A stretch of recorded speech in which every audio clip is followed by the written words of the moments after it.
What is going on? I'm zmoT. Let's get into this. Gonna try to make things quick today. Thursdays / Fridays, Imitation Game, always a bit of a rush for me. We're gonna run through all of the stages of Imitation Game. We're gonna try and chat about something interesting in the world of Boom Beach. I'm gonna sip my coffee. Hint, it's got a bit of Bailey's in it today. It's one of those kind of days. Weather is crazy right now. Yesterday I mowed the lawn in t-shirt and shorts. Today it's frosty and cold. I don't know what's going on. November. Tesla's unveiling their new truck today, if that's something you care about. I'm interested to see how much it costs and how crazy it looks. Stage 1, Imitation Game. We're just gonna drop troops. Now, I really do miss the names being on the bases.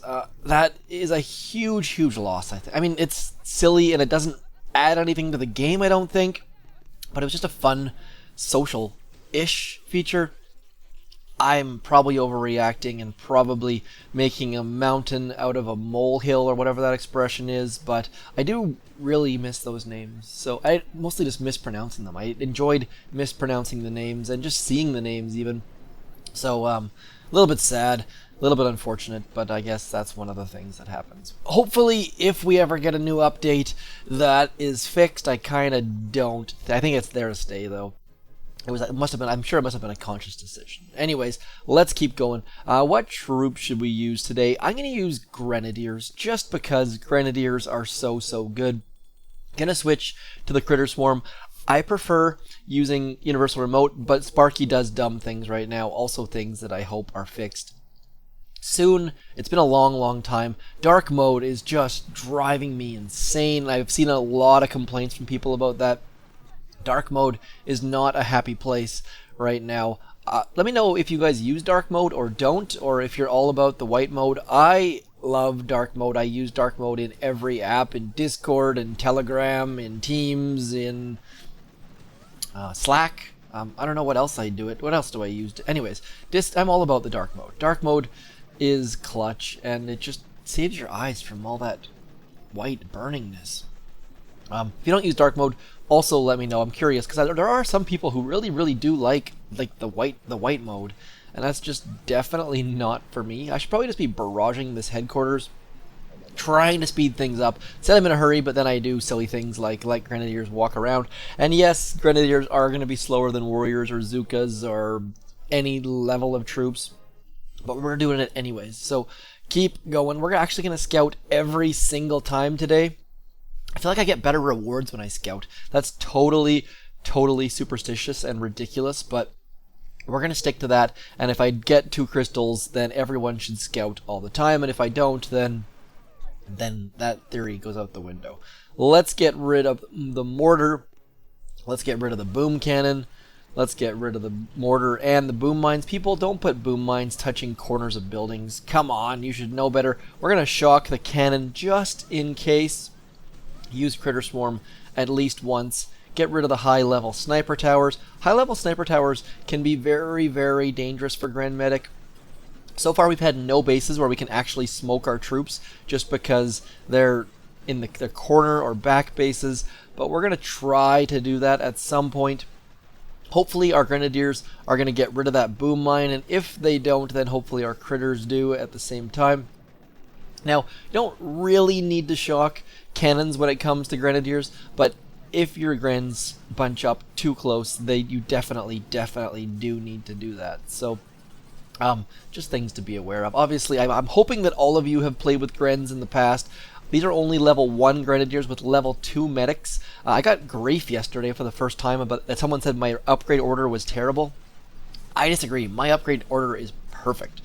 I wish I had higher than level 1 Grenadiers, but I am a little bit restricted in that regard by staying HQ 18, staying XP 46, and that's a decision I have made.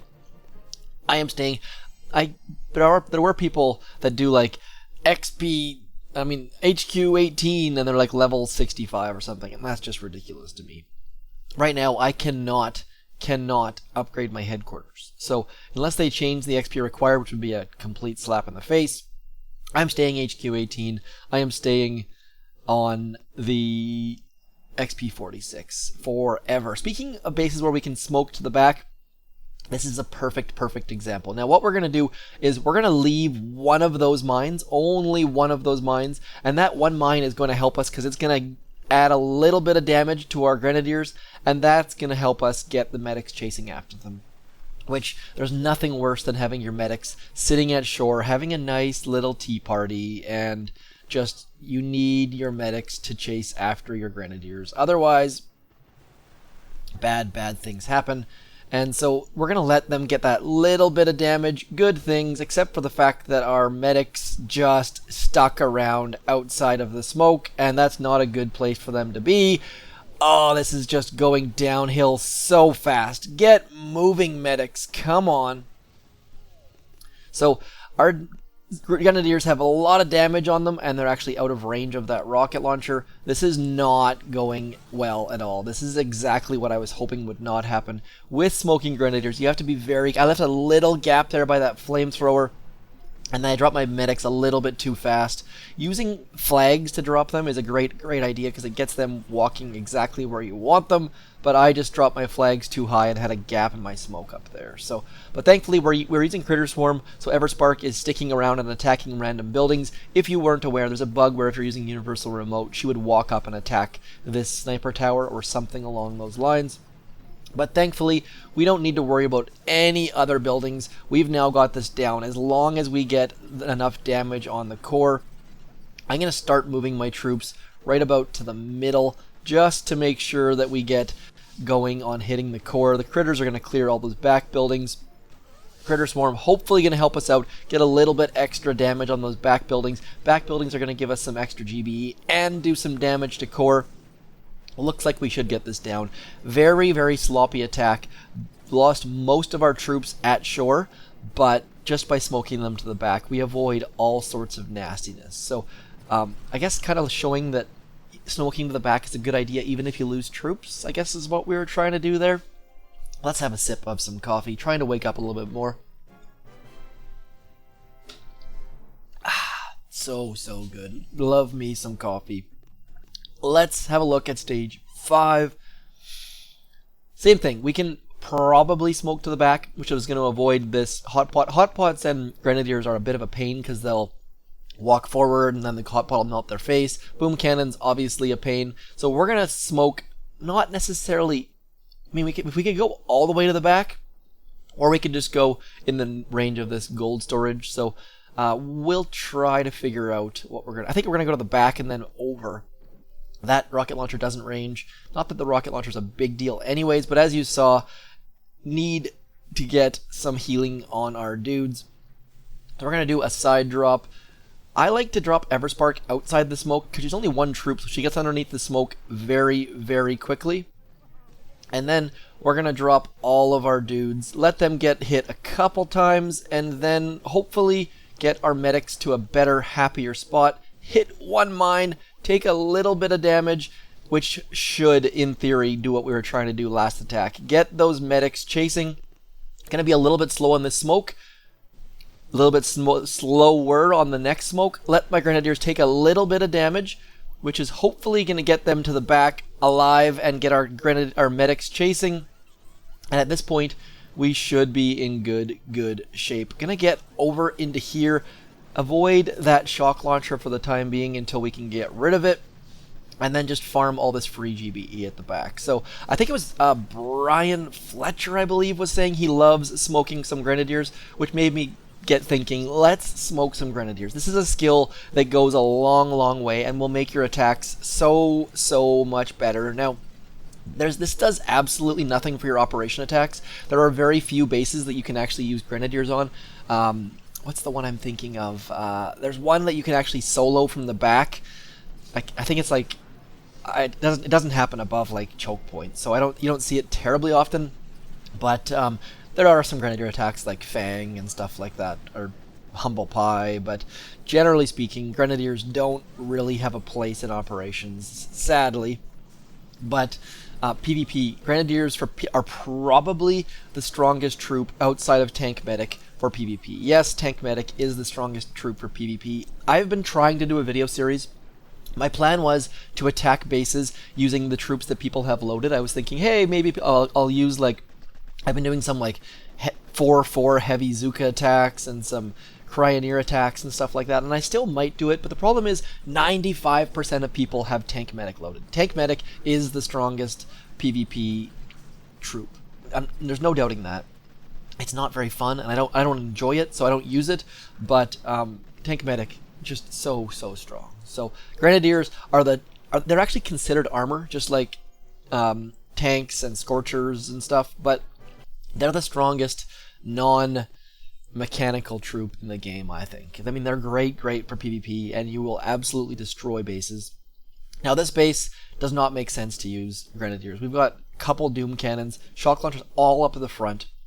Realistically, all we need is one shock to take this base down. So I'm going to switch to Zookas, and we're going to use the appropriate troop for the job. We're going to try and do it with only one shock, just because I'm going to have extra GBE anyways, so we might as well try and make it so that people can copy and make it simple and easy. Let's get rid of these buildings right in here. Hopefully, yep, there we go. So, and the reason, you don't necessarily have to get rid of those buildings, but I figured let's get rid of them, give us a little bit more room to stand, and we actually gained GBE by getting rid of those, so the artillery tribe is really good right now. So if you haven't boosted that tribe, please do it very soon, because the artillery tribe makes it so that you can get rid of buildings without even thinking about it, and it makes life so much easier. And obviously, if you don't have the artillery tribe, you might have to leave those buildings there, but if you don't have the artillery tribe, you might not have enough GBE to get to the back anyways. So we're gonna go like this, and then I'm gonna throw 2 more smokes. I know 2 more smokes is totally unnecessary, but I just want to get nice and easy full coverage, and we're just gonna flail the core. I probably don't even need to use any shocks, but I'm gonna throw 1 shock on these 3 rocket launchers. Probably could have got the Doom Cannon as well. We're going to lose more troops than we had to, just because of those bottom mortars and stuff. But as you can see, we have 2 more shocks. So there's stage 6 should be very easy if you can walk your Zookas up the side. And walking Zookas up the side is one of the easiest attacks to do. There's no worry about mines or pathing. Very easy to go up that right side. So please do give that a shot. Now, same sort of thing with this for Grenadiers. Using Grenadiers with Doom Cannons and a damage amp and stuff doesn't really make sense.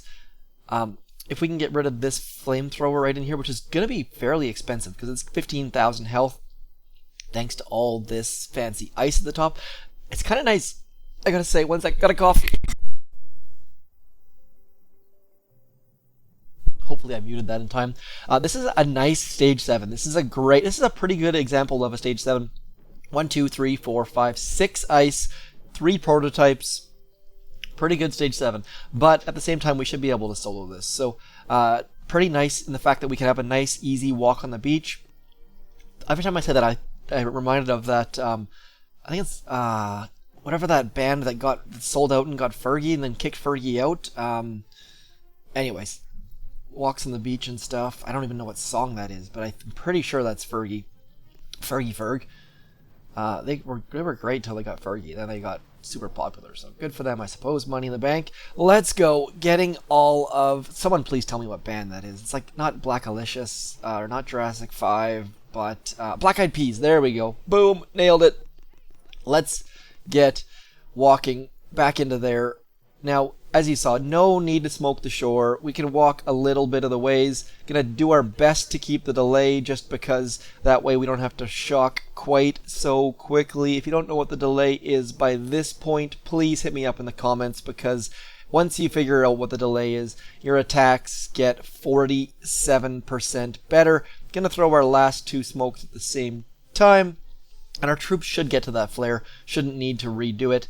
That Doom Cannon is going to ruin us a little bit, but we're going to shock here and here and here, I suppose. 3 shocks should go down very easily. Stage 7, nice, easy solo. We have 1 attack left over, so all of you players who are mediocre at smoking troops, please give those a chance. Walking along the right-hand side is the easiest smoke attacks to master. You can get it down, watch my exact paths, watch it 10 times. That's what I It drives me nuts when people do operation attacks and they use random flare spots when the flare spots have been the same for years and years and years. So please do watch those attacks. Here's my stats in case you're curious. And try to get those flare spots down. Obviously, it doesn't have to be perfect, but Zookas for Stage 6 and Stage 7 are a great... those are the best troops for those stages, bar none. Warriors might be good as well, but overall, Stage 6 and Stage 7, Zookas all the way. Those right-hand side bases are just so easy once you've mastered them with Zookas. I realize that might sound condescending or elitist or whatever, but I promise right-hand side bases against those corner bases in the back get so easy once you figure them out. It's just super routine. Try smoking some grenadiers. It's a good time. Otherwise, that's it for me. Hope you guys have a wicked, amazing weekend. I've got a video coming out tomorrow, which is Friday, but this is Imitation Game, which is Friday, which is actually Thursday in my time zone. Time zones are so confusing. Anyways, that's it for me. Talk to you tomorrow. As always, thanks for coming in. I'm zmoT. Peace.